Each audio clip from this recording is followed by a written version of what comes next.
Өмір жайлы өсиет бата жастарға арналған 10-ші бата.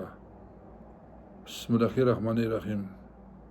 Өмірдің әрбір сәтін бағала, себебі ол қайтып келмейді.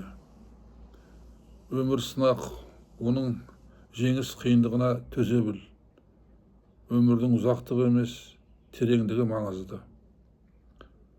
Дәл қазір біреулер жылап, біреулер күліп отыр. Дәл қазір біреулер жаңа ғана дүниенің есігін ашса, біреулер бұл дүниеден өтіп жатыр. Біреу төсек тартып жатса, біреу бақыттан басы айналып жатыр.